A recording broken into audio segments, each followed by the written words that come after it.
Hey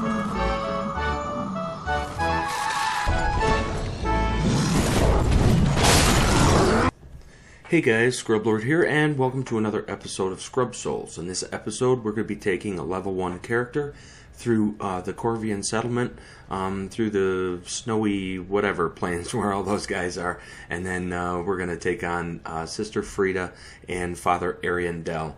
And this was a really difficult area. I did not fight much in this area. I pretty much just ran through everything, but I'll show you some points of interest. Here's a good example of something to not bother fighting. It seems like these guys would be weak to fire, but they're actually weak to lightning, and I think just running past them and getting to your ladder is probably your best bet. From the bonfire here, I just sprinted around the buildings in order to get back to the ladder that would get me to the roof that would allow me to open the shortcut, so I didn't have to deal with that annoying Corvian with the crow quills.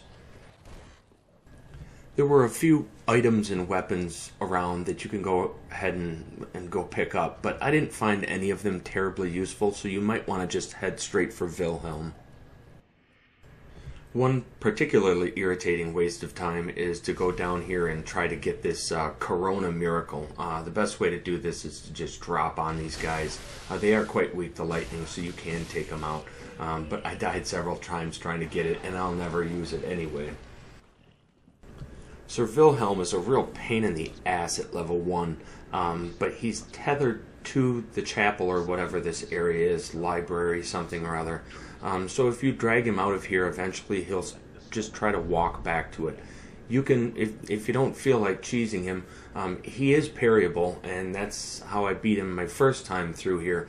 But with a level 1, it was a pain in the butt. I tried parrying him a few times, and it just seemed like he always caught me, or then he started healing up. I just ended up cheesing him. Run back down into this little graveyard here, and that's one way to do it. He'll sometimes follow you down there, sometimes he won't.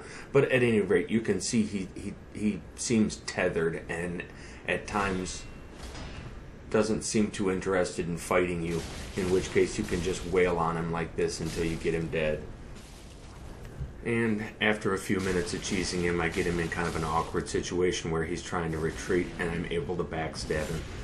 And that'll be it, and you'll go ahead and get your contraption key and be able to move on in this level.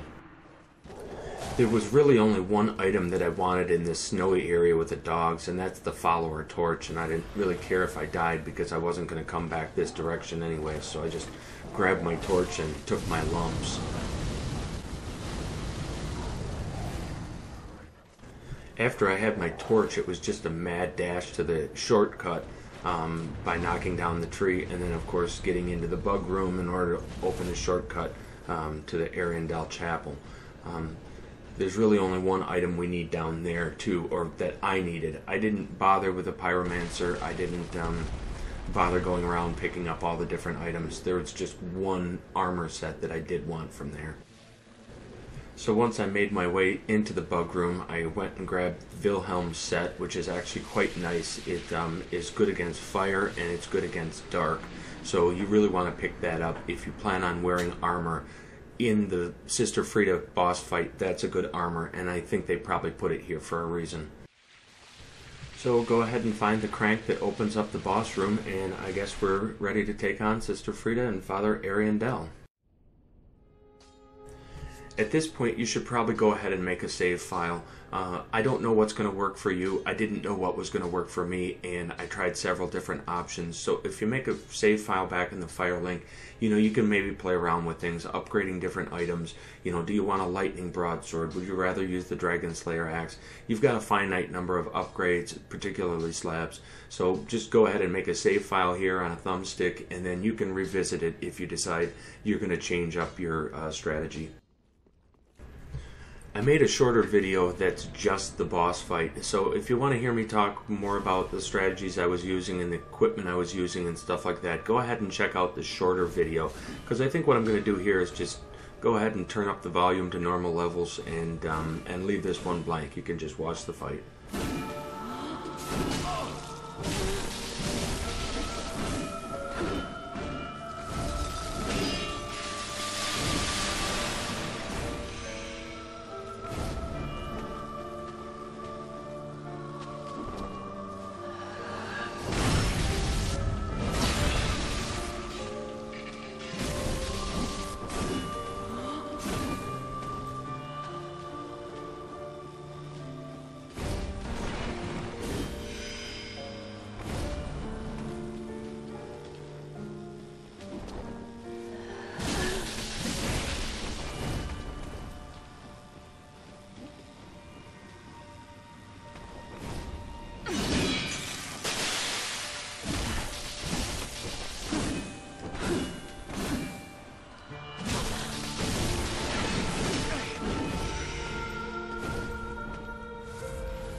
there she goes. Praise the motherfucking sun. Alright, well, that's the end of it. That's going to conclude my how to do an SL1 run. I want to thank everybody who, watched the videos, commented, left me likes or subscriptions. I really appreciate it. It's been a lot of fun. Of course, we'll revisit this when the second DLC comes out. Go ahead and leave a like and subscribe, and check back to see some of my other videos. I'll be working on finishing up my Bloodborne BL4, and then of course we'll be back here for the second DLC. See you later, guys.